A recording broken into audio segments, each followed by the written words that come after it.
guys, Ash here, Raid Shadow Legends. Welcome to the video. Sending some love, some positive vibes your way, especially if you need them out there today. Ooh, I'm glad that you clicked on this video because it's going to be a good one. I promise you. I started to do a guide on this champion on my Raid Shadow Legends Champion Guides YouTube channel. And I started to think to myself, how am I going to build this champion, this 3-year-old fusion or whatever, 3-year-old Christmas maybe fusion? How am I going to build him or her or it, or I don't know what it is. It's Tatura Rhyme like a lion. And I thought to myself, man, this is one of the most underrated champions in the game. When you revisit this kit here 3 years later, very versatile and very, very good. And the cool thing about this champion is there's so many different ways to use him in so many different areas. And I'm going to share the top 5 builds that I've gone through and considered, but I'm just going to do it all in one video for you guys today, right? So I'm going to flip-flop between all the builds and talk about why I love them so much. And throughout that process, hopefully compel you guys to take Tatura out of the vault if he's not already. If he is already, maybe consider using one of these builds, because really we're looking at just an absolute monster of a champion inside the game. And I gotta say, I've been not sleeping because I knew that Tatura was good, but I just haven't been using him nearly enough, right? So first of all, check out hellhades.com, right? They rank him a 4.5 out of 5, very high ranking. And look at the area rankings on this dude, right? I mean, this is insane. It just goes to show you. And even I disagree with some of this hard mode stuff, right? Like hard mode Ice Golem, I actually think he can be a lot better than 3.5. You can see the guards with the freeze. He's got buffs. He's got debuffs. He's just so good. Damage as well. Doom Tower, he's good against almost every Doom Tower boss. He's great. He's underrated and sneaky good inside the arena. Good in Clan Boss and Hydra, in Doom Tower and Iron Twins. Man, what a champion. Good multipliers, a 4.2 defensive multiplier on an AoE with a strong damage ranking, a 3.8 on the A1 with a strong damage ranking. Let's quickly revisit this kit you probably haven't looked at in a few hundred years. First of all, defense, solid, over 1400. Speed, average, 102. 20k on the HP. We got defense in Doom Tower battles. Okay, well, maybe the aura is nothing to write home about, but the A1 has a decreased accuracy. The passive, when attacked, reflects 30% of the damage of this champion receives back to the attacker. I'm not going to lie, it's not that much damage because he's so tanky, right? He's not taking too much damage to reflect 30% back. But the second part is super cool. 30% chance of placing a freeze debuff on the attacker for 1 turn. Obviously not going to be helpful in Hydra like the rest of the kit, but going to be helpful against wave content. Going to be a menace inside the arena. Can't wait to share some of these builds with you guys. On the A2, 3-turn cooldown, block debuffs, and increased defense for 2 turns. Increased defense is super nice too because it gives more damage out of Tatura, because Tatura is obviously a defensive-based nuker on the A3 AoE. It's not even a nuker, I shouldn't say that. Almost like a support who can deal a lot of damage too, right? A support nuker. AoE attack on a 4-turn cooldown, that is the standard for Perfect Veil. My man's got Perfect Veil on a 2-turn duration on a 4-turn cooldown. Of course, with lasting gifts, we can extend that duration. It does work on Perfect Veil as well. Has a shield buff on this champion for 2 turns, 20% of the damage inflicted, which can be significant as well. So we've got freeze, we've got decreased accuracy, we've got increased defense, we got increased, block debuffs, we got a Perfect Veil on everybody for 2 turns, then we got a shield on Tatura to just make sure the big fella stays alive. And look at the aesthetics. Look at this dude. Look at this dude. I love this puppy. I want one of these in my house. I want a Tatura Rhyme. I want to hop right on. Go flying. Like a never-ending story. On the, I always get the Luck Dragon. The Luck Dragon, right? Is it Luck Dragon? Luck Griffin? Luck Dragon. Anyway, I want to hop on. Atreyu, here I come. All right, guys, so let me show you my favorite builds for this champion, right? He already does it all, right? You guys are thinking what I'm thinking. You're like, wow, Ash is right. This is one time he's actually right. Tatura is a god. I need to use this champion more. All right, Tatura. Oh, not Tattoo 8. Tattoo. Remember that group? All the things you said, running through my head, running through my head, running through my head. No? Okay. Sorry about that. All right, so let's just start basic here. Let's start basic. How about a bolster set? We got 20k HP. Why not? heal him along the way. It's not my favorite build for Tatura, but you can absolutely run bolster. Now, where would I use a bolster build? I'll show you the total stats, and I'll show you the gear as I talk about these, right?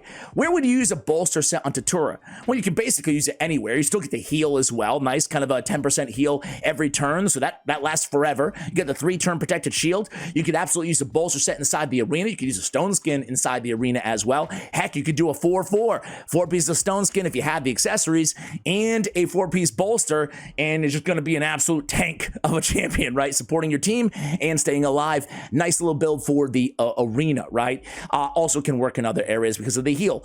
So with bolster, we want as much HP as possible. Obviously, it's a defense-based damage dealer as well, so it's hard to get both. So I tried to kind of split the difference here on this build. But on all these builds, I'm going to try to build Tatura with 100% crit rate, right? I'm going to try to crit cap Tatura, even though with this build and a couple others that I'll point out, if you just want all-out survivability, you just want that big shield, and that's all you care about, you already have enough damage dealers, then go ahead. In an area like Centranos, I would definitely consider bolster set, right? So there it is, but I want that damage on Tatura too, so I am going to crit cap, but you don't have to crit cap. Same thing with accuracy on this champion. If you're using Tatura in Hydra, which we might as well go to the Hydra build really quickly, but you know, I have speed on the boots. I got a nice defensive on the Ascension too, so I could min-max this a little bit, this build here. I went HP on the chest, and I went crit rate on the gauntlets there, and then I went accuracy, crit damage, and defense on the ring, trying to mix and match defense and defense, or excuse me, defense and HP, there we go, to take advantage of everything that he has to offer. Now, on the accuracy, in areas like Hydra, you don't have to go all out accuracy, right? I mean, we're not going to be able to land the freeze anyway off the passive in Hydra, and it's 1 decrease accuracy. It is 100%. It's very nice to have, but it's not mandatory, especially if you already have decreased accuracy on your team, or you just want to go all out tankiness. You can kind of punt accuracy depending on the build, depending on how you're going to use this champion. The masteries, basically going to keep them the same here because I want to have like an all-around mastery build. Actually, I lied. I'll go like super tank masteries right now. Let's do it right now, right? So we can choose between the two. So this one is just going to be some damage, as well as obviously with War Master. That would be my favorite Hydra mastery build that I just showed you guys. Now, you could go so many different directions though with the rest of the kit here.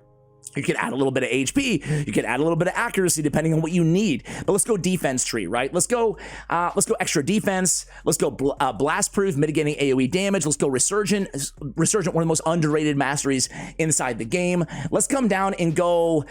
So we could land leeches when we land those freezes. So for wave content, when your enemy is susceptible to freeze, it's a nice consideration to go Harvest Despair and get those leeches and heal your team at the same time. So we're just gonna go, delay death, because I'm not sure where you're gonna use this build, but let's go like Solidarity, increase some resistance. Let's go Shadow Heal. Let's go Selfless Defender, and then let's go Bulwark.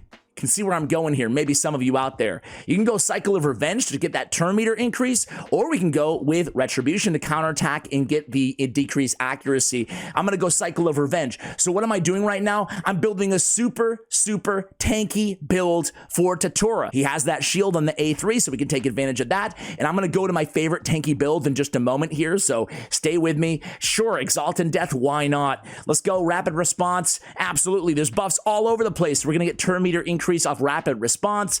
Let's go with Cycle of Magic, and then let's go with Lasting Gifts. So this is the all-out tank build. It's going to be super tanky Tatura Rhymehide. So let's go to the super tanky build. By the way, I have Brimstone right now. I have enough accuracy to land it. I love Brimstone on Tatura. Just be careful, obviously, if you don't have the accuracy, you don't have the 6-star Awakening, which we do not, it's going to require accuracy. So don't go Brimstone if you're not going to build with the accuracy, obviously. All right, let's switch builds here, guys. Now, Bolster, I mean, I could run these masteries, obviously, with this Bolster, but, with the Bulwark, we're getting 5% soaking up the damage on allies. Selfless Defender, the first 20% on the first hit on allies, excuse me. So a lot of damage mitigation. So what set can we parlay this strategy with and get even more value out of this beast? Well, some of you probably already know, but we're gonna go with Guardian. And where's my Guardian set? Ah! Okay, guys. So we just went full all-out Guardian mode. Full all-out, a little redundant there, Ash, but either way, we did it. Guardian gear. We're absorbing 10% of all damage dealt to all allied champions all the time. 10% all the time. I love it. That's a lot of damage mitigation, but it's really 15% because we have the Bulwark tier 6 mastery as well in that defense tree, right? So now we're soaking up permanently 15% of damage on this tank of a beast of a champion, and then we're going to be healing by 10% every turn anyway? Fantastic, fantastic. Damage absorbed is not reduced by defense. Keep that in mind. I figured I'd throw a Stone Skin in there for the heck of it. That's not mandatory for a Guardian set, but it's nice to have. And this gives us some, you know, some flexibility. We can run him inside the arena like this as well. Now, again, I want to throw in the caveat there that I want to build a little bit of damage on this champion. So I did go crit rate on the gauntlets, maybe a little bit unorthodox. I'm sure some people would just say, hey, Ash, you're going to go Guardian, just go all out tank. And I totally respect that point of view as well. So hey, no worries. Go HP percentage or go defense percentage if you're in that camp on the gauntlets. Certainly can stack in a lot more survivability, which is always a good thing. Ergo, more heals off of the Guardian set's heal, right? All right, so total stats on this one is going to be 70k, 4600, 253 on the speed, pretty fast, not crit capped, but a decent amount at 87, 169, 449 on the accuracy. Again, on this build, I'd probably go ahead and remove that accuracy banner, and I'd go for something a bit tankier, right? Because I'm really not satisfied with these stats that we have right now. Do I have anything kind of tanky? Resistance, you could go resist, but let's just go some HP on there, right? I mean, we want to make sure that we have enough HP on this champion. We'll do a little bit of resist. I have not glyphed anything out. You guys can see there's a lot of unglyphed gear here. Okay, I lied. There's not a lot of unglyphed gear. There's a little bit of unglyphed gear. But now that we made that adjustment, we're rocking 78k. I feel a little bit better about that, but you know, obviously the closer to 100k in the late game you can get, the better. The good news is this guy's going to be healing, so we got some survivability in there, and we got the shield on the A3, so you can kind of get by with that crit rate there. So this is the other build, guys. Again, HP percentage on the chest, we have speed on the boots, and I love this. This is like the all-out tank mode for your Tatura, right? This is going to be useful basically anywhere that anybody on your team might be dying, right? And I'll show you one of my favorite areas to use a build like this in just a moment here, but of course it works in the arena with the 4-piece Stone Skin. You can sneak in the 4-piece Stone Skin in almost any situation. Let me go to build number 3. All right, guys, so this is build number 3. Now, this is for Hydra Clan Boss. We have 2 routes that we can go for Hydra Clan Boss that I would recommend with this champion, and this is one of them. The 9-piece protection, if you can pull it off. This guy has 3 buffs, so that can be 15% more damage when you can get the 9-piece. Now, anything less than 9, I'm not a big fan of. I would go with the next build, but 9-piece protection is the meta. You are responsible for this. 15% damage with the 3 buffs that we're bringing to the table, the Perfect Veil, the increased defense, and the block debuffs is going to be absolutely huge, especially over the duration of longer battles. So you can get a massive damage boost on top of everything else that Tatura is able to provide.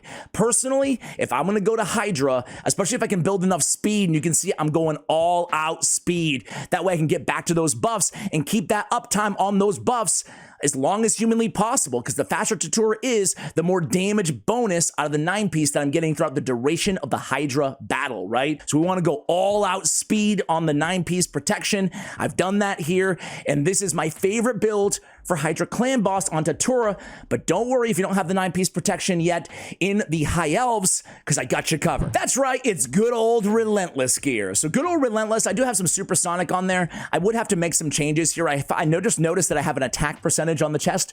Definitely don't want that. We want defense percentage no matter what on the chest here of Tatura, especially with this build. But Relentless gear, right? That's going to help you get back to those buffs. So again, it's ever so important that we keep that uptime as high as humanly possible. That's why it's a good idea to also parlay a Tatura with a buff extender on your team, like a Krisk or an Anchorite or a, I don't know, Malkith Bloodflock or a Lady Mikage or a, well, I could just keep going and going, but buff extenders work really well with Tatura Rhymehide. But with the Relentless set, we have those 18% chance of getting an extra turn, and that's going to, in each consecutive chance, reduces by 45%, which is notable in case you guys weren't aware of that change like years ago.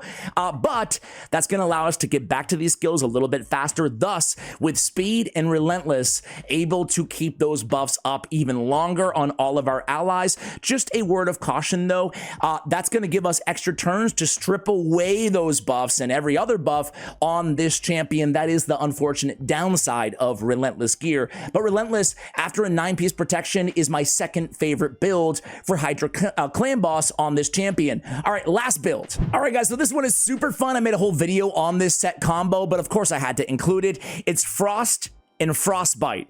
So listen, this guy can be an absolute, like I said, a nuisance, a menace inside the arena. And this is a very fun build. Now, you don't have to have Frost and Frostbite. You can simply have a Frost set and a 4-piece Stone Skin set.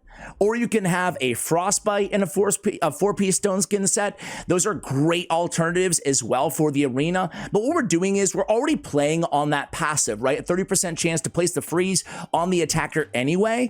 But now with a Frostbite and a Frost set, just keep in mind, we don't need accuracy for the Frost and the Frostbite Frost, but we do need the accuracy for the Frost on the passive, right? So this does require accuracy to go in this mode. So I want to put that accuracy banner right back on Tatura that we just took off.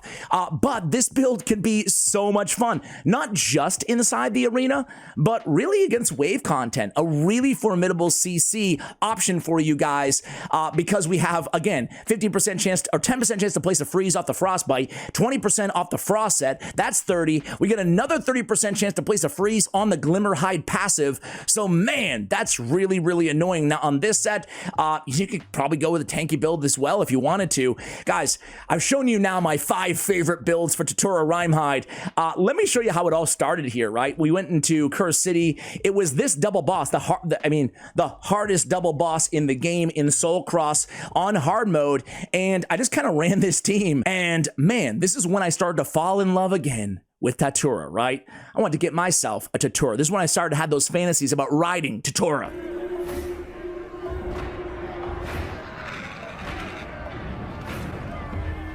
Maybe fantasy is the wrong word, but you guys get what I'm saying, right? And just full auto, just coming in here and helping out with, well, basically everything. The only downside I will say on this team is I'm going against another Tatura. So you can see my Newt and my own Tatura is frozen because I'm going against a stupid Frostbite, Frost set, Glimmerhide version of Tatura on the other side. I went originally with bolster strategy with this team and it worked out great, right? Because having extra tankiness on my champions, always a good thing. So let's see if this team can get it done again here. But guys, have I convinced any of you? Have I convinced any of you right now, still watching 20 minutes into the video, whatever it is, that this champion is an absolute monster that people just sleep on? I don't know why, but I just never hear anybody talking about this champion. I mean, HellHades.com had it ranked 4.5 out of 5. But man, I think that any player, whether you're early game, end game, mid game, doesn't matter. In any area, you're focused on PvE, PvP, looking for an unorthodox go second team, whatever it may be. Taturhide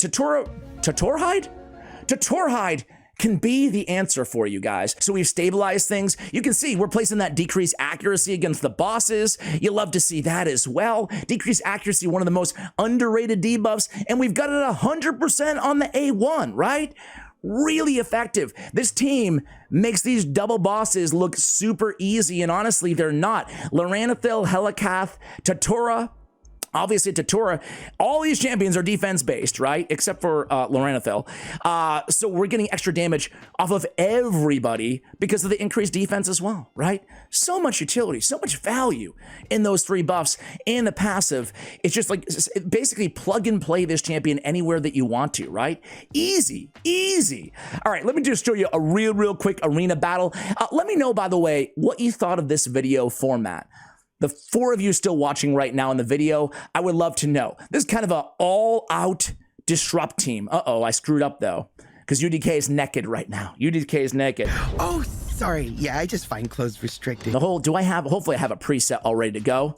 The whole idea on this team is okay, I can't beat normal. Yeah, heck yeah, I want to try it on. All right, I can't beat a team because I can't outspeed anybody, right? I'm gonna try with Armons, but I don't even have my Armons built super fast because I have them in Stone Skin and Pinpoint. We still go fast here, right? Whatever.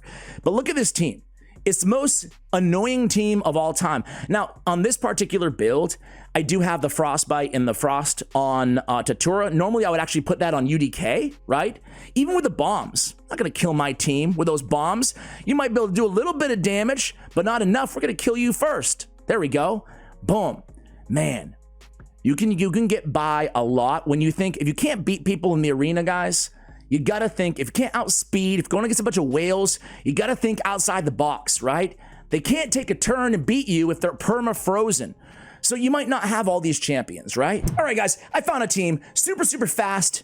You got to think outside the box in the arena. And this is one of those great strategies, right? I mean, Armon's look at this. They're already frozen. That's all thanks to Tormund, but they're already frozen. It's so difficult for a Go First team to contend with a team like this, right? Even if they have Stone Skin or whatever on, right? I mean, my team's tanky enough that I can stay alive. I can withstand the first 2 rounds of the enemy team. They're gonna strip that off, and a team like this is gonna be tough to kill. So I love slotting into Tura Rhymehide on a team like this, right? Just super tanky. I don't even have a reviver in there. I could easily take Armon's out and put like a Pythion in. Even more tanky. Then I got a cleanser. Then I got block debuffs. I got heals. But this is the type of strategy you guys can go ahead and use on your accounts as well, using an outside the box Frostbite type strategy with a Tatura. Guys, hopefully I convinced you guys that this champion is a monster. Thanks for watching all the way till the end. Let me know what you think of the format of this video, like sharing a bunch of different builds and being build heavy and a little bit less gameplay towards the end. Thanks for watching till the end. Much love. And as always, take care, guys.